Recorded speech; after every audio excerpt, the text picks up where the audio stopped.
ہائے ہائے فرعونی لہجہ، videos I ہوئی ہیں، وہ کہتا تھا آپ نے درخواست دی ہے کہ بہت ایمرجنسی ہے، بڑی ضروری ہے، سن لیں، میں نہیں سنتا، میں نہیں لگاتا۔ ہائے ہائے، تو پھر لوگوں نے لگا دیا نا۔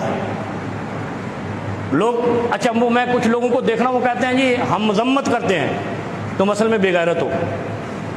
فرعون کی مذمت کوئی مومن نہیں کر سکتا۔ جس کے ہاتھ میں اللہ نے ترازو دیا ہو، میزان دیا ہو، اور وہ انصاف کو کہے میں نہیں کرتا، اللہ کی پکڑ میں وہ ضرور آتا ہے، اور پھر ایسی پکڑ میں آتا ہے یہ کم ہوا ہے۔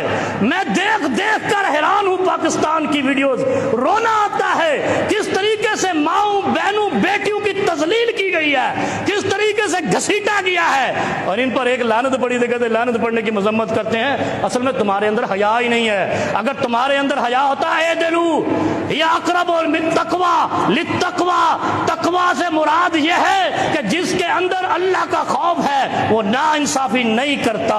اور پاکستان میں ایسا ظلم اور بربریت ہوئی ہے کہ رسول اللہ صلی اللہ علیہ وسلم نے فرمایا تھا جب تم جنگ کے لیے جاؤ، ماؤں بہنوں بیٹیوں بزرگوں اور بچوں کا خیال رکھنا، ان پر حملہ نہیں کرنا، اگر آگے آ جائیں آپ نے حملہ روک لینا ہے۔ دین کے دشمنوں کی بھی بیٹیوں کا خیال رکھنے والا اسلامی جمہوریہ پاکستان کا چیف جسٹس، اس کی ناک کے نیچے یہاں عورتوں کے آنچل چھینے گئے، کشمیر اور غزہ کے مسلمانوں کو لوگ روتے ہیں، یہاں پہ کتنی عزتیں تار تار ہوئی، اس چیف جسٹس کے اوپر جوں تک نہیں رینگی، ایک لعنت پڑی ہے۔ میں کہتا ہوں اس کے ساتھ اللہ نے وہ کرنا ہے جو اس کی ناک کے نیچے پاکستان کی خواتین کے ساتھ ہوا۔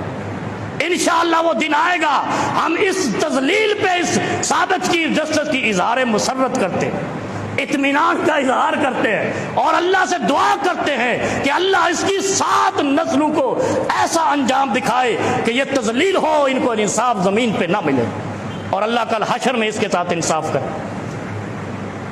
اللہ رب العالمین ظالموں کے ظلم سے اور ناانصافیوں سے پاکستانیوں کو محفوظ رکھے۔